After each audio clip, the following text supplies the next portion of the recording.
Shalom bagi Bapak, Ibu, Saudara-saudara yang terkasih. Berjumpa lagi dengan kami di Renungan Harian HKBP Batam seperti biasa.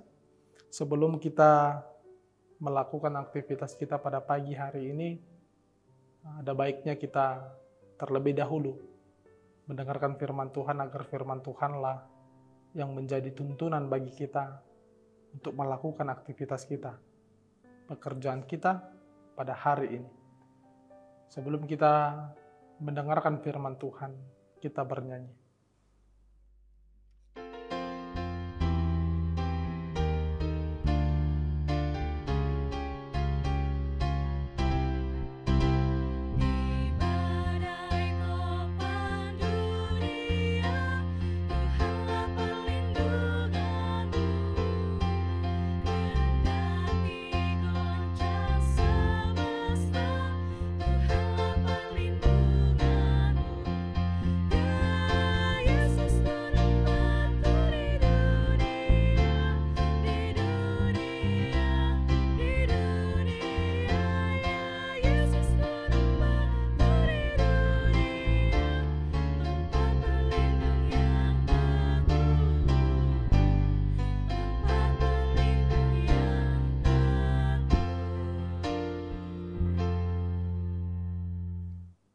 Kita berdoa.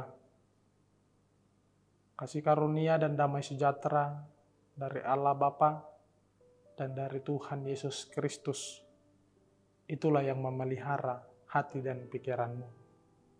Amin.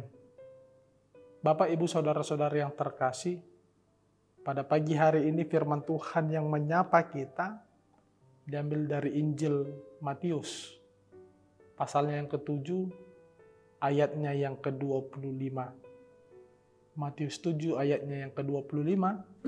Saya akan membacakan bagi kita semua, kita mengikutinya di dalam hati kita masing-masing. Beginilah firman Tuhan. Kemudian turunlah hujan dan datanglah banjir. Lalu angin melanda rumah itu. Tetapi rumah itu tidak rubuh sebab didirikan di atas batu. Kemudian turunlah hujan dan datanglah banjir. Lalu angin melanda rumah itu. Tapi rumah itu tidak rubuh sebab didirikan di atas batu. Demikian firman Tuhan.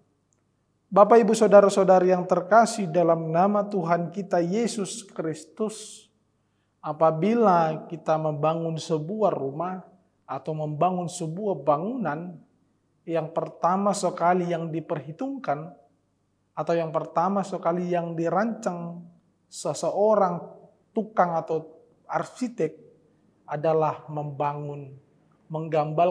menggambarkan atau merancang pondasi dari bangunan tersebut bagaimana.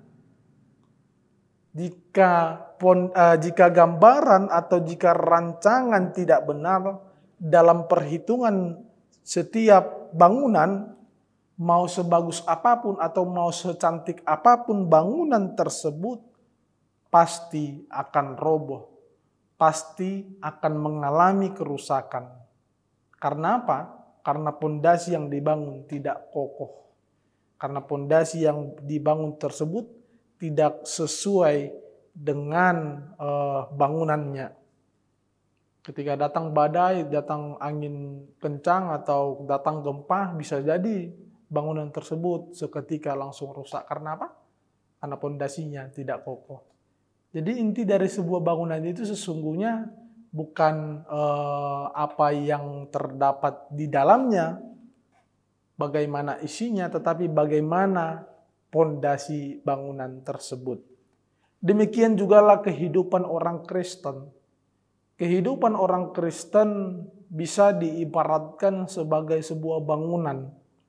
Ketika pondasi kehidupan seorang Kristen tidak kokoh, tidak didasarkan atau tidak dilandasi oleh firman Tuhan, maka kehidupan seorang yang Kristen dapat mudah hancur, dapat mudah goyah, dapat mudah depresi. Ketika seorang yang Kristen yang tidak menanamkan di dalam hati, di dalam pikirannya, di dalam kehidupannya firman Tuhan sebagai fondasi dia di dalam menjalani kehidupannya sehari-hari, saya bisa pastikan Bapak, Ibu, Saudara-saudari yang terkasih, dia mudah hancur, dia mudah rapuh. Kita bisa lihat di dalam perkembangan zaman pada saat ini. Kita bisa lihat di dalam pergaulan-pergaulan pada saat ini. Kita bisa ambil contohnya anak-anak sekolah, SMP, SMA. Kenapa mereka mudah hancur dalam artian bergaul dengan orang-orang jahat, melakukan hal-hal yang tidak diinginkan secara alkitabiah maupun moral? Karena apa? Karena memang pada dasarnya dia tidak dididik dengan pondasi firman Tuhan. Kenapa seseorang anak itu melawan kepada orang tua? Karena dia tidak dididik sopan santun melalui firman Tuhan. Oleh sebab itu Bapak, Ibu, Saudara-saudari yang terkasih, sekarang yang menjadi pertanyaan kita, kenapa banyak orang yang mudah goyah, kenapa banyak orang yang mudah putus asa ketika datang bencana di dalam kehidupan dia? Hanya satu jawabannya, karena pondasi, karena imannya tidak sesuai dengan apa yang diminta oleh Allah. Orang yang memang dididik di dalam iman kepercayaannya secara teguh kepada Tuhan, kepada Yesus Kristus, bagaimanapun pergumulan hidupnya, dia tetap kokoh, dia tetap memuji Tuhan, dia tetap berbahagia. Karena apa? Karena landasannya, pondasinya benar. Oleh karena itu firman Tuhan pada saat ini mengajak kita untuk membangun diri kita ini, membangun iman kita bukan hanya sebatas kata-kata, tetapi harus dengan tindakan, harus dengan kepercayaan yang teguh kepada Tuhan.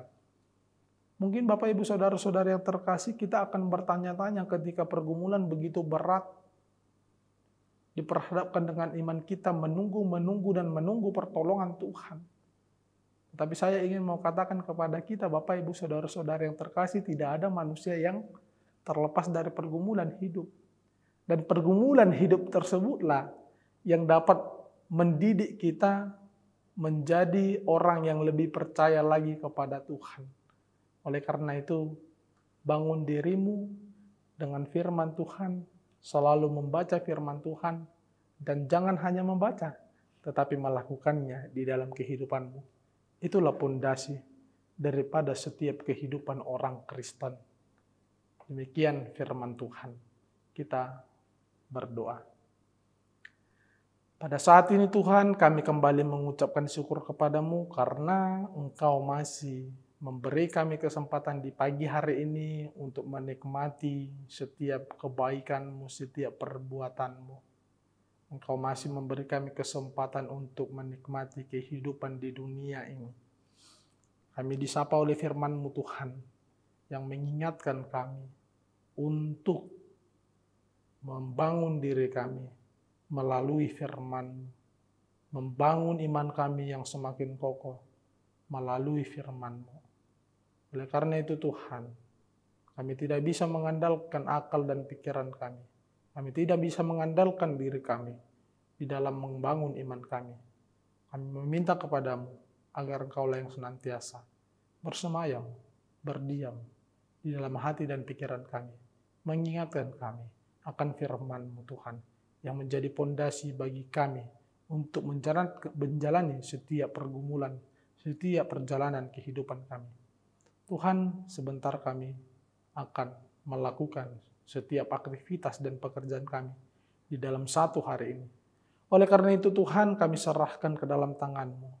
Kami meminta kepadamu agar Engkaulah yang senantiasa menemani kami di dalam menjalani kegiatan kami, di dalam menjalani proses kehidupan kami, agar apapun yang kami lakukan, agar apapun yang kami kerjakan Tuhan, dapat menjadi jalan bagi kami Tuhan, untuk memuji dan memuliakan nama-Mu. Kami meminta kepadamu Tuhan, hal-hal yang baiklah yang kami lakukan sehingga dapat menyebarkan kebaikan, menjadi berkat bagi orang-orang di sekeliling kami. Tuhan, kami menyadari bahwa kami manusia yang tidak luput dari berbagai dosa dan kesalahan. Oleh karena itu Tuhan, kami meminta kepadamu agar Engkaulah yang senantiasa mengampuni setiap dosa pelanggaran kami, agar kami dapat menerima berkat-berkat yang ingin Kau berikan kepada kami, dan tidak terhalang oleh dosa-dosa kami, dan agar kami dapat layak disebut sebagai anak-anak-Mu. Di dalam nama anak-Mu Yesus Kristus, kami berdoa kepadamu. Amin. Anugerah dari Allah Bapa, damai sejahtera dari Tuhan kita Yesus Kristus, dan persekutuan Roh Kudus yang menyertai kita sekalian. Amin. Demikian perjumpaan kita Bapak Ibu Saudara-saudara yang terkasih. Semoga aktivitas kita dapat berjalan dengan baik pada satu hari ini. Semoga Tuhan tetap memberkati kita sampai kita dapat menerima hal-hal yang baik. Shalom.